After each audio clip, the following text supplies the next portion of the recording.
AskReddit by CalicalDude04. What stopped you from committing suicide? If you ever need help, then please know that there are many qualified people who would like to help you. https://www.iasp.info/resources/crisis_centers http://www.suicidepreventionleafforline.org/http://lifelinechat.aspects http://www.samaritans.org/how-we-can-help-you UK https://www.lifeline.org.au/get-help/AAU. There are crisis services worldwide that are trained to provide support. They are designed to give temporary relief from feelings that are overwhelming you, and while they are unlikely to fix any underlying problems, can help you get through a tough hour-night week. Chat services are usually available on these sites. In the US, calling 211 or going to their website is a free referral source. They have providers who will see you regardless of your ability to pay. Just as you would see a doctor when you are sick, you deserve to take care of your mental health. Call the hotline. Phone in one hand, pistol in the other.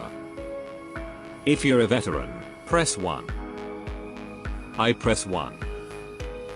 Beep, beep, beep, beep. Busy signal. I started chuckling at the ridiculousness of it all. Turned into all-out laughter, to the point I had to pocket my pistol, so I wouldn't drop it. It broke the spell for me that day. Ended up selling my pistol about a week later. Help came years later, but that busy signal was just the absolute darkest humor of my life, and kept me alive that day. That's some of the best laughter, the what the fuck is life laughter. What I was going through wasn't the train driver's fault, so I couldn't saddle him with that crap. Thank you for understanding that. My grandfather was never the same after bringing an engineer on a train when someone committed suicide on his tracks. I was going to jump off of a bridge. It was like 2 AM. I was walking down the street, and then right before I got to the part where like the sidewalk becomes fully separate from the road, some random guy pulled over in his car next to me. Then he was just like, "Hey man, where do I find the nearest McDonald's?" So I told him to the best of my ability. Guy said thanks, drove off. I paused a bit, then kept going to the top of the bridge. Climbed over the bars, stood at the edge for a bit, but the moment was gone. Couldn't go through with it. Walked back down, went to bed, never told anyone in my life about it. Hope that guy found his McDonald's. Do you think it was just a weird coincidence, or do you think the dude had a feeling you were gonna jump and wanted to try to distract you? And glad you are still with us. Fear. I was afraid of what horrible trouble I would be if I failed my attempt. As an adult, I realize how terribly sad and backwards that is. I got in trouble for everything else, why wouldn't I get in trouble for that? I'm my grandmother's favorite grandchild and do not want to put her through that. Grandparents are a blessing. Some friends called me and wanted to hang out, so I thought, well, not today then. That's honestly how I get through life. Have a plan every day, and think about doing whatever you've planned rather than the big picture. Some days a plan is just cleaning my flat, rewatching something on Netflix with a takeaway and crying, but I make sure I'm never left with a large amount of time with no structure at all. I'm not religious, but I think the phrase "the devil makes work for idle hands" is incredibly insightful. My late best friend found me at the park with my neighbor's misplaced handgun. My parents were divorcing hella hard. My Sarataka had visited her family. Family was close friends, so I had seen her at a family gathering. And everything else seemed to be going wrong too. My friend kinda talked me down and stuff. We hung out and vented to each other. She was a victim of SAR as well, so we kinda helped each other work through it. She helped me more than I did her though, unfortunately, and she ultimately took her own life later in high school. So in a way I got to do right by her and live. Thank you for sharing. I haven't told anyone except an ex about my Sarataka, so that part really hits home to me. I also have a best friend I've shared everything else with, and knowing that he has depression and how he might act if I go through with it somehow, kinda pulled me out of it RN more than any other post on here. My own body. I vomited the whole damn stuff out like a fountain. Vomiting and having diarrhea all over myself while crying in the ER after a lithium overdose was probably the most embarrassing night of my life. The EMS unit that showed up. How did they know about it enough to come to your home? Do you have a partner that could have called them or what? Edit. No need to answer if you're uncomfortable. Just was curious. My dog came and snuggled up, stuck her nose in my chest and stared me right in the eye. The memory of that don't leave luck spooks my out even now many years later. I had the same exact moment with my cat. We have a very strong bond, but she's not particularly cuddly. On the night in question, she came right up next to me, laid her little face on my chest, looked at me, and let out the most sorrowful meow I've ever heard in my life. Decided I needed to stay for her. She's been terminally ill for quite some time now and will be gone from the earthly realm soon, but I'll hold that moment with me and continue to stay alive for her even after she's gone. It's what she would want. My stupid looking dog with her stupid looking face. God, I loved her. No one would be able to take care of her. She passed last year, but I got help and talked to a professional about my depression. So, mission accomplished. Good girl. Rip good girl. I never felt I could reliably succeed. And possible consequences for failure are too drastic. Yeah, too many horror stories about failed attempts. My sister, we don't have a great relationship, but still. The worst part is, her reason for not committing is the exact same. That's basically the deal with my family. Out of us have a history of depression and suicidal thoughts actions. We are basically clinging to each other for life. When my uncle died, it almost sent his brother over the edge, and he's honestly still struggling. My brother. He found me passed out drunk like an idiot behind the wheel of the running car, and I was so drunk I didn't even get the garage open. Didn't I realize I could have died? Thing is, how much love and caring he showed for me in that time he dragged me out made me realize how lucky I was, and how much pain I would have caused him and the rest of the family, and just how much at least one person loved me. He saved my life in all the ways.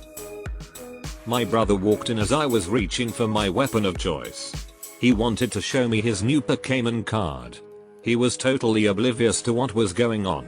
He was just far too excited to show me his Vaporeon.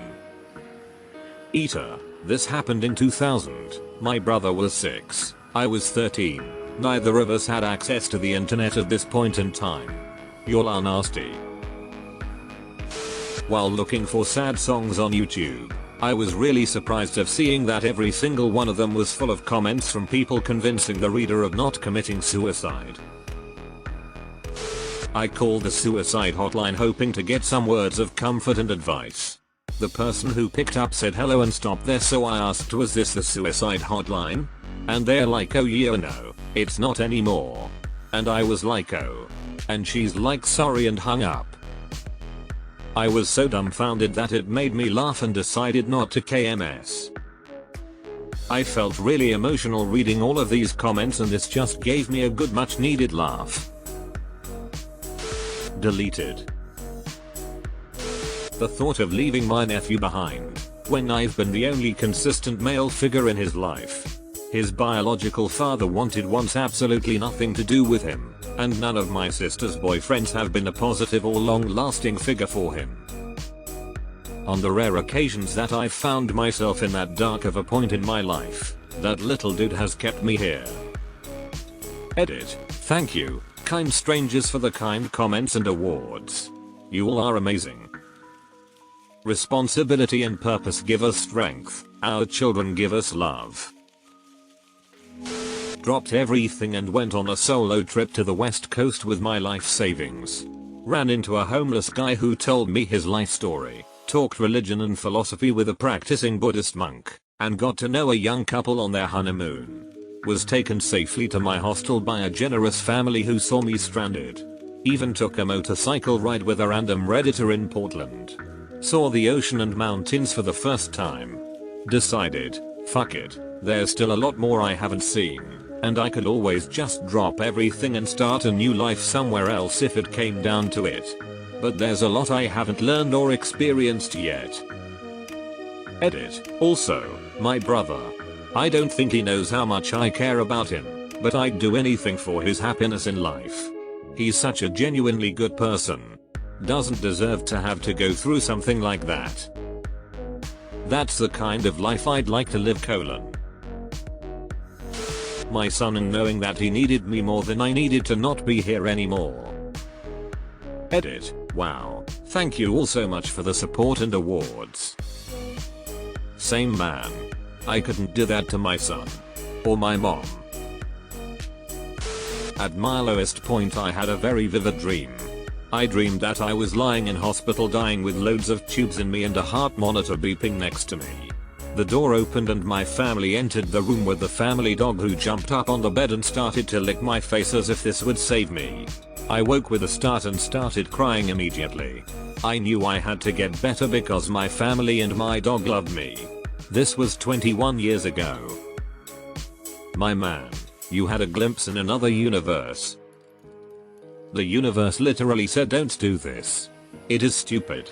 Here is why. Turning my pain into humor. Started writing comedy. Humor based on my pain. Mom is still alive. Mothers shouldn't see their kids die. I was about to hang myself in my room, but my dog walked in. She was a white angle of a dog and just sat there and looked at me. I kinda felt like she was wondering if I would do it. So I stopped, picked her up, and we watched movies on the TV. Edit. I didn't come back to look at some of the comments. When I started to read them I realized I made a typo. Angel, not angle. I'm going to keep it. She must be a cute one. Glad you are still around. I wanted to feel the warmth of the sunrise one more time. The belt came undone before it could do its job and I fell. Wearing it right now. Damn. My wife and son still need me, so here I am. Same here. My lack of courage to do it. Over time I just started feeling better there. Hope guys, anyone who is in a shit place RN, just pull through, trust me, it'll be okay, you will be happy again someday. I was afraid of feeling pain as my bones break while falling 30 stories. I was afraid of suffocating during a failed hanging attempt. I was afraid of feeling pain while overdosing on my antidepressants.